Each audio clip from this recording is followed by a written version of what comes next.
Thank you for watching CTR TV. I'm Christy Olds, and today we are talking about the CT Realtors Foundation annual holiday campaign. It's called Be Homeful for the Holidays, and it is a partnership with the Connecticut Coalition to End Homelessness. Joining me is the CEO of CCEH, Sarah Fox. And Sarah, talk about this partnership and the impact it's had in now the 8th year. Well, I'm so happy to be here, and the impact that this program has had has been tremendous. Through this partnership, families have remained securely housed, or if they became homeless, we had the resources on hand to quickly move them into housing. And Be Home for the Holidays works by people make donations, and all that money goes into a fund, and it's called flexible funding, right? What does that mean in terms of homelessness and prevention? Well, I will say that preventing homelessness is the only way to end homelessness into the future. And so these flexible dollars are critical.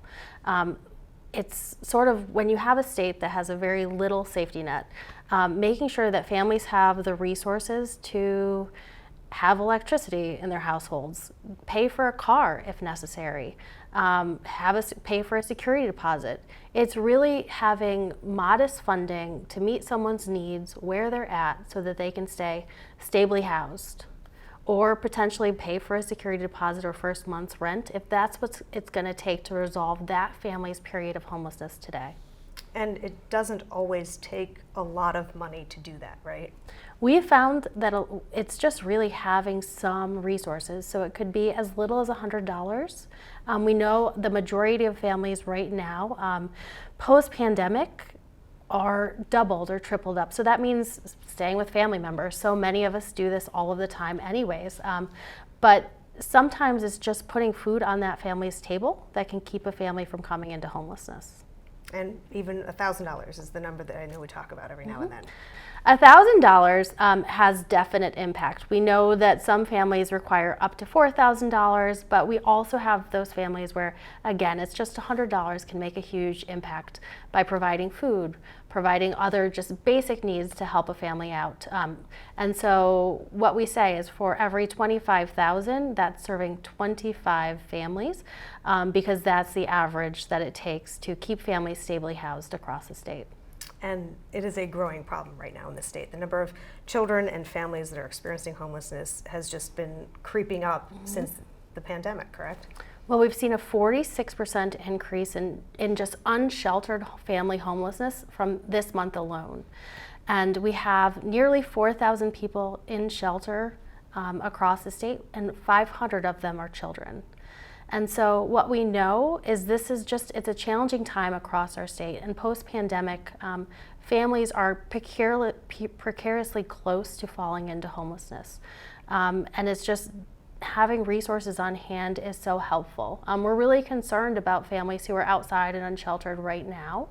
And we're just hearing reports across the state of babies with their moms in cars, and other huge challenges that families are facing, oftentimes where mom or dad is going to work during the day and then they're coming home and sleeping in a car at night. So we're really trying to bring all those families inside and also make sure that we have resources on hand to meet families' needs so that they never have to experience homelessness. You talked about the unsheltered. That is something that I think we hadn't talked about in the past. We've obviously people being in shelters, but you mentioned the number of people in tents, in cars, literally outside.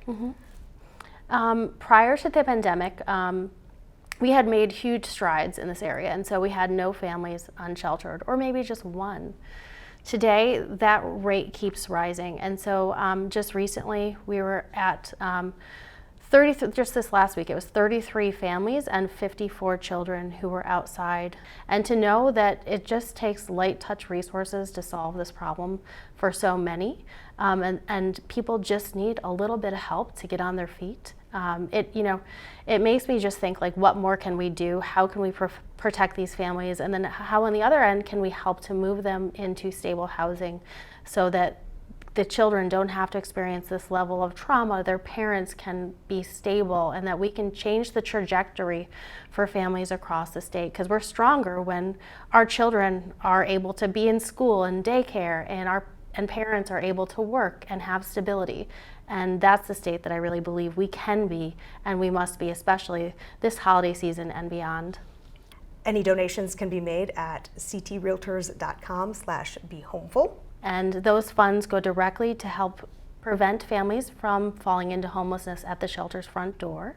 So in addition, the CT Realtors Foundation gifts a plush Paddington bear, a book, or a backpack to children who are staying in the shelters during the holidays, and it's a token to kind of provide a little bit of comfort during that time. I will say I was just in a shelter in Meriden, and I saw a new mom and her baby walk by, and that baby was clutching one of these Paddington bears, sort of like this. And all I could think was, I wish that baby never had to experience shelter in the first place. But I was glad that that bear was there to provide comfort to that mom and to that child at that moment in time. What difference can something that small have? Well, speaking as someone who has been in a very similar position and has experienced homelessness, I will say it's a beacon of hope. And hope, when you're experiencing a really tough time in your life, is something that can get you through.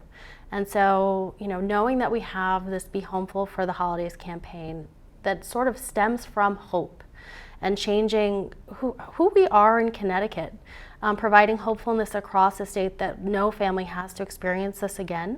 As a CEO of CCH, I see so much, but I know what it really comes down to is communities embracing the fact that we don't have to have homelessness in Connecticut, that we can solve homelessness together. And so people can go, they can donate, and they'll know that those funds not only provide a lovely gift to a family that's in crisis, but also help to prevent homelessness or move people into housing where kids can do much better and live a very full life. We know that when a child experiences homelessness, their mental health depreciates 50% just upon entry into shelter. You mentioned it briefly, but you as a child experienced homelessness, correct? Mm-hmm. Yes, I was a very young child, and me and my twin sister and my mom and my big sister, we ended up homeless in Florida. And it's left a lifelong impact on me. And being just in shelter recently, you have to leave shelter at 8 a.m. and then come back around 5. Families are able to stay all day right now across Connecticut.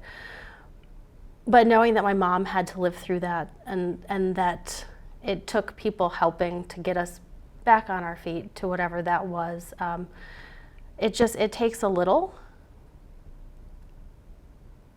And I don't want anyone to have to experience what I experienced. We talked about your passion, and clearly that's where it comes from, right? It does, and it also comes from, I've been part of this work for so long, and, I've stood with veterans when they just were recently housed, and after staying in their car for 5 years, and seen that type of hope, and a guy named Joe telling me that his story starts today because he's housed. And it's those stories, and just knowing that we can do this. It really requires thinking differently, and that solving homelessness, this isn't an unsolvable problem.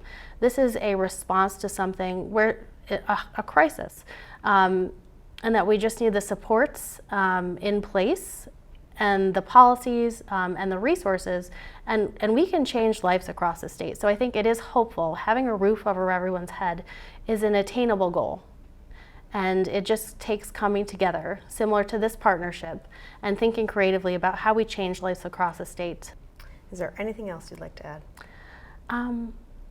I'd just say make a donation, change a life, and really figure out how to get engaged so that we can raise these critical dollars to serve our families most in need across the state. And so get involved, get engaged, and see what you can do to make an impact this holiday season. Sarah, thank you for being with us and sharing all the important information. And again, if you would like to make a donation, go to ctrealtors.com/behomeful. And that campaign runs throughout the holiday season and wraps up around the beginning of the new year. I'm Christy Olds for CTR TV.